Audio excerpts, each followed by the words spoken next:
بارش کا زور ٹوٹ چکا تھا، بدلیاں پھٹ رہی تھیں، آسمان کا بدن آہستہ آہستہ ننگا ہونے لگا تھا۔ ریشم کے گچھے جیسی سفید بدلیاں اب تیز رفتاری سے پچھم کی سمت سفر کرنے لگی تھیں۔ شاید یہاں ان کا کام مکمل ہو چکا تھا۔ چلنا چاہیے، جانے کیوں میرے منہ سے نکلا، اور میں نے اگنیشن میں کنجی گھما دی۔ جی، عظمیٰ نے صرف اتنا ہی کہا اور آنکھیں جھکا لیں۔ جامنی رنگ کی ساڑی کو اس نے مضبوطی سے اپنے گرد کس لیا تھا۔ شاید اس آہنی قلعے میں وہ خود کو لاشعوری طور پر محفوظ خیال کرنے لگی تھی۔ میں نے ایکسلریٹر پر دباؤ بڑھایا اور جیپ آہستہ آہستہ رینگنے لگی۔ بارش کا زور ٹوٹا ضرور تھا، لیکن وہ تھمی نہیں تھی، رہ رہ کر برستی تھی۔ کہاں رہتی ہیں آپ؟ میں نے اس مرتبہ تھوک نگلتے ہوئے دریافت کیا تھا۔ جی، فیل خانہ۔ گہری آنکھوں نے پھر فسوں پھونکا۔ شام اس کی پلکوں پر جھک آئی تھی، شاید نظر گزار رہی تھی اس کی گہری بادامی آنکھوں کو۔ میں نے جیپ کا رخ نیو مارکیٹ کی طرف کر دیا۔ سڑک پر آتی جاتی نظر آ رہی تھی۔ مجھے بار بار جیپ کے اندر سے ونڈ سکرین کو صاف کرنا پڑتا تھا، کیونکہ باہر والے وائپر مسلسل چلنے کے باوجود اندر دھند سی چھا جاتی تھی۔ عظمیٰ نے شاید میری تکلیف کو محسوس کرتے ہوئے یہ ذمہ داری اب خود سنبھال لی تھی، کیونکہ اس مرتبہ جب میں نے ڈیش بورڈ پر رکھا کپڑا اٹھانا چاہا تو اس نے میرے ہاتھ پر پھر اچانک ہاتھ رکھ دیا۔ میں صاف کرتی ہوں۔ شاید اپنی اس حرکت پر وہ خجالت محسوس کر رہی تھی۔ شکریہ، میں نے ہاتھ ہٹا لیا۔ ایک مرتبہ پھر میرے سارے بدن کو زوردار جھٹکا لگا تھا۔ اس زور سے ہونے والے چھناکے کی گونج فیل خانہ پہنچنے تک میرے اندر شور پیدا کرتی رہی۔ ڈھاکہ شہر کے ایک روایتی مکان کے سامنے ہماری جیپ رکی تو شام نے رات کا کفن اوڑھ لیا تھا۔ بارش نے پھر یکدم زور پکڑا۔ میں نے جیپ اس کے گھر کے دروازے کے بالکل ساتھ پارک کی تھی۔ ایک ذیلی سڑک سے ملحقہ کارنر والے مکان میں وہ رہتے تھے۔ عظمیٰ جیپ کے اندر بیٹھے ہوئے انگلی کے اشاروں کی مدد سے مجھے اس مکان تک لائی تھی۔ مکان کے سامنے میں نے جیپ روک دی، لیکن انجن بند نہ کیا۔ مکان کے سامنے میں نے جیپ روک دی، لیکن انجن بند نہ کیا۔ آئیے نا آپ بھی، اس نے مجھے گھر کے اندر آنے کی دعوت دی۔ نہیں، مجھے ذرا جلدی ہے، میں نے یوں ہی بہانہ کر دیا۔ دیکھیے، اس طرح تو میرے ممی پاپا بھی برا مانیں گے۔ آپ کو چائے پلائے بغیر ہی جانے دیا۔ آئیے نا پلیز۔ اس کے کہنے کا انداز اتنا جان لیوا تھا کہ مجھ سے نہ ہو سکی۔ عظمیٰ کے گھر کے برآمدے تک ہم دونوں ہی بھیگتے ہوئے پہنچے تھے۔ گھر کے دروازے سے برآمدے تک کا فاصلہ بمشکل 15-20 فٹ رہا ہوگا، لیکن بارش اتنی زوردار تھی کہ پام کے بڑے بڑے پتوں کو بارش کے قطرے چھیدتے ہوئے زمین کی چھاتی پر رقص کر رہے تھے۔ برآمدے میں قدم رکھتے ہی ہم دونوں نے اپنے اپنے سر پر ٹکے بارش کے قطرے ہاتھ کی ہتھیلی سے صاف کرنے شروع کر دیے۔ میں نے کن آنکھوں سے عظمیٰ کی طرف دیکھا۔ اس کے گھنیرے چمکدار بالوں سے بارش کے ننھے منھے قطرے پھسل کر ماتھے اور گالوں پر آ گئے تھے۔ یہ منظر ایسا دیدنی تھا کہ پھر میری آنکھوں نے لاکھ منع کرنے کے باوجود اس کے چہرے پر سے ہٹنے سے انکار کر دیا۔ اچانک بادل اتنی جانے کس طرح اچانک سہم کر ایک مرتبہ پھر عظمیٰ بے اختیار مجھ پر آ رہی۔ اس مرتبہ بادل کی چنگھاڑ 15-20 سیکنڈ طویل تھی۔ سہمی ہوئی بادامی آنکھوں والی بنگالی صحرا اس دوران مسلسل کپکپاتی رہی۔ یہ کپکپاہٹ اب میرے رگ و پے میں بھی سرایت کرنے لگی تھی۔ مجھے اپنا دم ٹوٹتا محسوس ہو رہا تھا۔ یہ اس کاتب سے اب تک تیسرا اور بھرپور حملہ تھا۔ اچانک بجلی کسی صورت سے وہ سوری کہہ کر مجھ سے الگ ہو گئی۔ برآمدے میں کھلنے والے ڈرائنگ روم کا دروازہ کھول کر وہ اندر داخل ہو گئی۔ اس کے اندر داخل ہونے کے ساتھ ہی میری توجہ بارش اور بادلوں سے ہٹ کر اندر سے پیدا ہونے والی آوازوں پر لگ گئی۔ اندر کسی مرد اور عورت کی بنگالی میں گفتگو کرنے کی آوازیں آ رہی تھیں۔ میرے پلے کچھ نہ پڑ سکا۔ بمشکل 2 منٹ بعد ہی دروازہ کھلا۔ ایک ڈھلتی عمر کے مدبر چہرے والے بنگالی نے میری طرف ہاتھ بڑھاتے ہوئے مجھے خوش آمدید کہا اور میرا شکریہ ادا کرتے ہوئے بولا، میرا نام پروفیسر شمس الدین ہے، کیپٹن شیرف گن۔ میں نے بھی اپنا تعارف کروا دیا۔ کم آن ینگ مین۔ آدمی خاصا آزاد خیال دکھائی پڑتا تھا۔ تھوڑی دیر بعد ہم تینوں ڈرائنگ روم میں بیٹھے تھے۔ اس کی ماں یعنی میری بیوی، پروفیسر نے میری آنکھوں میں جھانکتے ہوئے بڑے خوشگوار موڈ میں کہا، گھر پر نہیں ہے۔ میرے علاوہ آج سب لوگ گھر سے باہر ہیں۔ اگلی مرتبہ تعارف ہو جائے گا۔ اس کے بے حد خوشگوار موڈ سے مجھے اندازہ ہو رہا تھا کہ عظمیٰ نے شاید اسے اپنے ساتھ ہونے والے حادثے سے آگاہ نہیں کیا۔ بات ختم کرتے ہی پروفیسر نے خود ہی کہا لگایا۔ میرے ہونٹوں پر بھی خواہ مخواہ مسکراہٹ رینگ گئی، لیکن عظمیٰ سیریس رہی۔ اچانک ہی اس نے باپ کی توجہ اپنی طرف مبذول کی اور بنگالی میں کچھ بولنا شروع کر دیا۔ مجھے اس کی گفتگو کی سمجھ تو نہ آئی، لیکن اس کی شفاف آنکھوں میں چمکتے موتی یہ بات سمجھانے کے لیے کافی تھے کہ وہ اپنے ساتھ گزرنے والے حادثے سے باپ کو آگاہ کر رہی تھی۔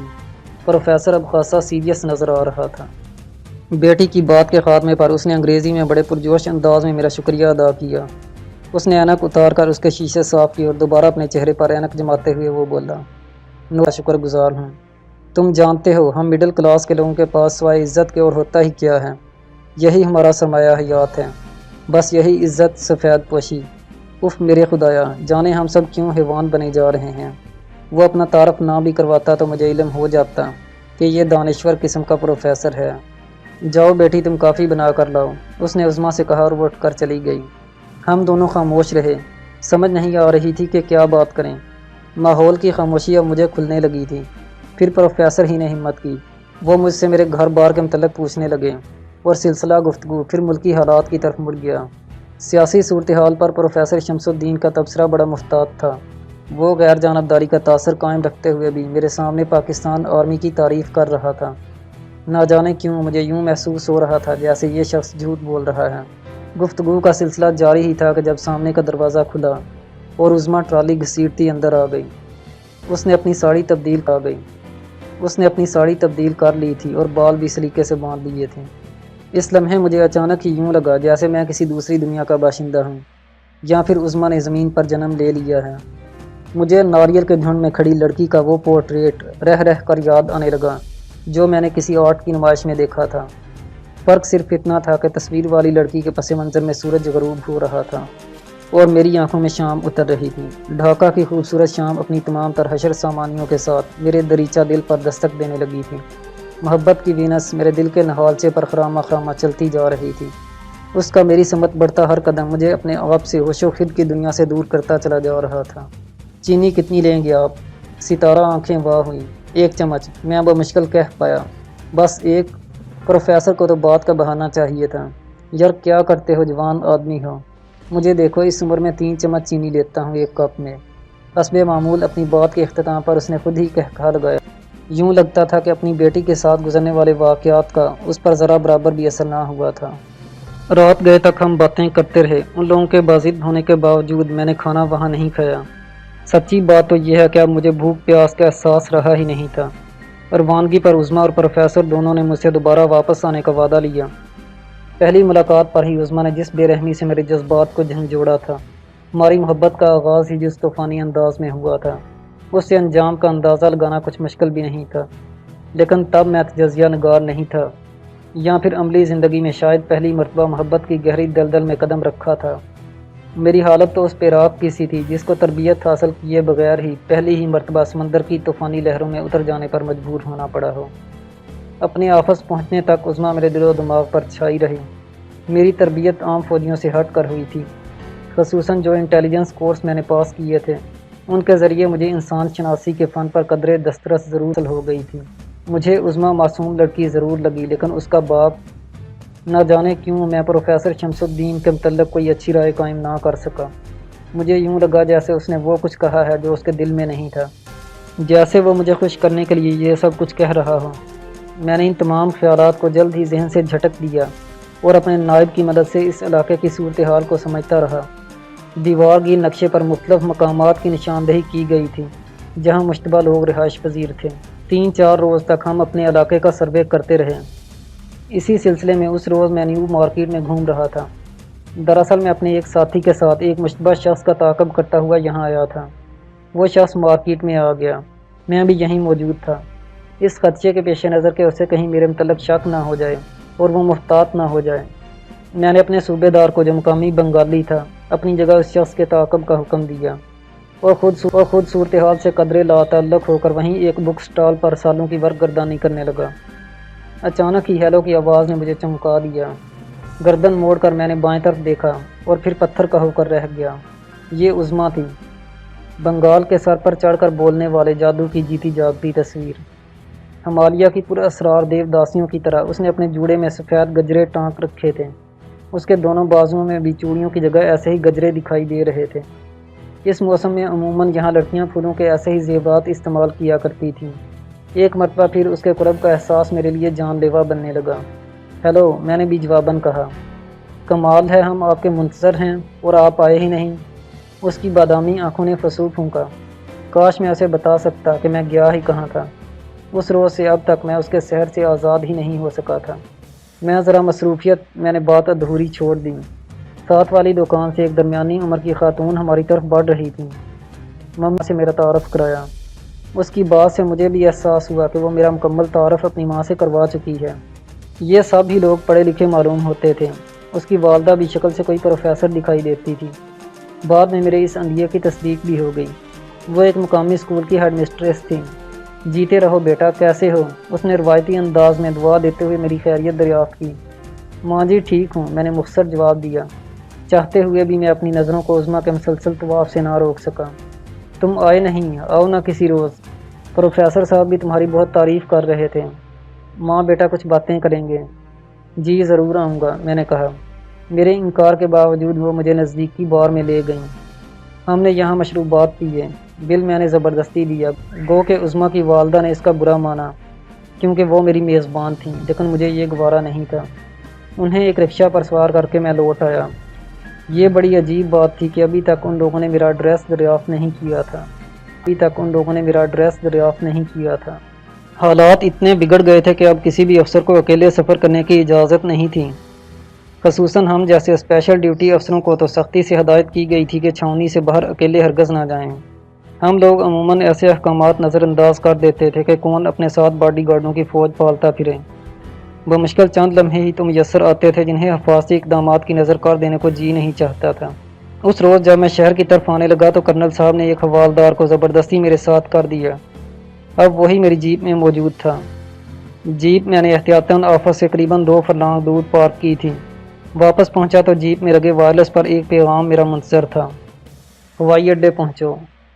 یہ کوئی نئی بات نہیں تھی، ہمیں اچانک یہ احکامات ملا کرتے تھے، لیکن اس روز نہ جانے کیوں مجھے تشویش سی ہوئی۔ میں نے حوالدار کو ڈرائیونگ سیٹ پر بیٹھنے کو کہا اور خود اپنی گن سنبھالتا دوسری سیٹ پر بیٹھ گیا۔ ابھی ہم تھے کہ اچانک حوالدار نے بریک لگائے اور جیپ الٹتے الٹتے بچی۔ یکے بعد دیگرے 2 گولے زوردار دھماکوں کے ساتھ ہمارے قریب سے اپنے پیچھے چنگاریوں کی ایک لکیر چھوڑتے آگے گزر گئے۔ میں دل ہی دل میں حوالدار کی حاضر دماغی کی داد دیے بغیر نہ رہ سکا۔ دوسرے ہی لمحے میں گن سمیت چھلانگ لگا کر جیپ سے باہر تھا۔ حوالدار نے بڑی پھرتی سے جیپ کا اسٹیئرنگ گھمایا اور جیپ ایک آڑ میں کھڑی کر کے اگلے حکم کا منتظر ہو گیا۔ کچھ دیر خاموشی طاری رہی، پھر ایک اور گولا ہمارے سروں پر سے پرواز کرتا گزر گیا۔ آواز سے ہم نے اندازہ لگایا کہ یہ فائرنگ مارٹر سے کی جا رہی تھی، جو میرے لیے ہی نہیں بلکہ مجھ جیسے بہت سے لوگوں کے لیے تشویش کا باعث تھی۔ سمجھ میں نہیں آ رہا تھا کہ تقریب کار شہر میں مارٹر گنیں کس طرح لے آئے ہیں۔ یہ اس بات کا ثبوت تھا کہ ہمارے انتظامات میں انہیں کہیں بہت بڑا خلا نظر آ گیا تھا، جسے ان لوگوں نے خوب استعمال کیا۔ اس کے بعد کوئی گولا نہ پھٹا۔ تھوڑی دیر بعد جب ہم ان کے گرنے کی جگہ تک پہنچے تو میں نے اندازہ لگایا کہ فائرنگ کرنے والے یا تو بالکل نااہل تھے یا پھر ان گنوں میں سائٹ نصب نہیں تھی۔ شاید اس وجہ سے وہ نشانہ صحیح نہیں لے سکے۔ اس بات میں کوئی شک نہیں رہ گیا تھا کہ مضافاتی علاقے ہمارے کنٹرول سے بالکل باہر ہیں، جس کا اندازہ اس ایک واقعے سے لگا لیجئے کہ سدھیر گنج کا پاور اسٹیشن جو ڈھاکہ سے چند میل کے فاصلے پر ہے، تخریب کاروں کی کارروائیوں کا نشانہ بن گیا۔ اور جب وہاں مغربی پاکستان سے عملہ منگوا کر مرمت کے لیے بھیجا گیا تو ان کے محافظوں کی موجودگی میں تخریب کاروں نے 5 ٹیکنیشینوں کو مار ڈالا۔ عموماً مضافاتی علاقوں میں سفر کرتے ہوئے ہمیں یوں لگتا تھا جیسے ہم اینیمی ٹیریٹری سے گزر رہے ہیں۔ وہ افسران جن کے سر اندرون شہر نظم و نسق قائم رکھنے کی ذمہ داری ڈالی جاتی تھی، خود درد سر میں مبتلا ہو کر رہ جاتے۔ مسلمان اور پاکستانی ہونے کی حیثیت سے وہ اپنے معصوم بے گناہ ورغلائے گئے قوربوں پاکستانی بھائیوں کے خلاف کارروائی کرتے ہچکچاتے یا پھر اس وقت ان پر فائرنگ کرتے جب دشمن عین سر پر آ جاتا۔ ان کی اس رحم دلی کے ہاتھوں اب تھے۔ عموماً 100 یا 150 افراد کی ایک کمپنی کے ذمہ پورے شہر کی حفاظت ڈال دی جاتی۔ ان کے فرائض میں متعلقہ علاقوں کے ریڈیو اسٹیشنوں، بجلی گھر، تار گھر اور اس نوعیت کی دوسری حساس قسم کی تنصیبات کی حفاظت کرنا اور انہیں دشمن کے ممکنہ حملے سے محفوظ رکھنا شامل ہوتا تھا۔ اول تو اتنے کم افراد سے اس بات کی توقع ہی رکھنا فوجی نقطہ نگاہ سے سوائے بیوقوفی کے اور کچھ نہیں۔ اس کے باوجود جوان معززاتی طور پر اپنی ذمہ داریوں سے کماحقہ عہدہ برآ ہو رہے تھے۔ اس طرح مجھ جیسے افسران جنہیں زیادہ تر میدان عمل میں رکھا جاتا خود کو خوش قسمت جانتے۔ ہم لوگ زیادہ کارروائیاں دشمن کے علاقے میں گھس کر ہی انجام دیا کرتے تھے یا عموماً دشمن کے بھرپور حملے کا سامنا کرنے جاتے تھے۔ چھاونیوں میں ہمیں لمبے آپریشن کے بعد محض 1-2 روز آرام کرنے کے لیے ہی بلایا جاتا تھا۔ یہ رعایت بھی کچھ خوش قسمتوں کو ہی حاصل ہوتی تھی، جن میں سے اتفاق سے ایک میں بھی تھا، ورنہ تو میرے کئی ساتھی افسران پچھلے کئی مہینوں سے مستقل اپنے فرائض کی انجام دہی میں مصروف تھے۔ کبھی کبھی کمپنی ہیڈ کوارٹر یا بٹالین ہیڈ کوارٹر میں ان کی خیریت کی اطلاع کسی محاذ سے آ جاتی یا ان سے الگ ہو کر یہاں پہنچنے والے شدید زخمیوں کے ذریعے ان کے حالات کا علم ہو جاتا، ایک ہی کمپنی یا بٹالین میں رہتے ہوئے، جبکہ ہمارے فرائض کی نوعیت بھی قریباً ایک ہی جیسی ہوتی، ہمیں مہینوں ایک دوسرے کی شکل دیکھنا بھی نصیب نہیں ہوتی تھی۔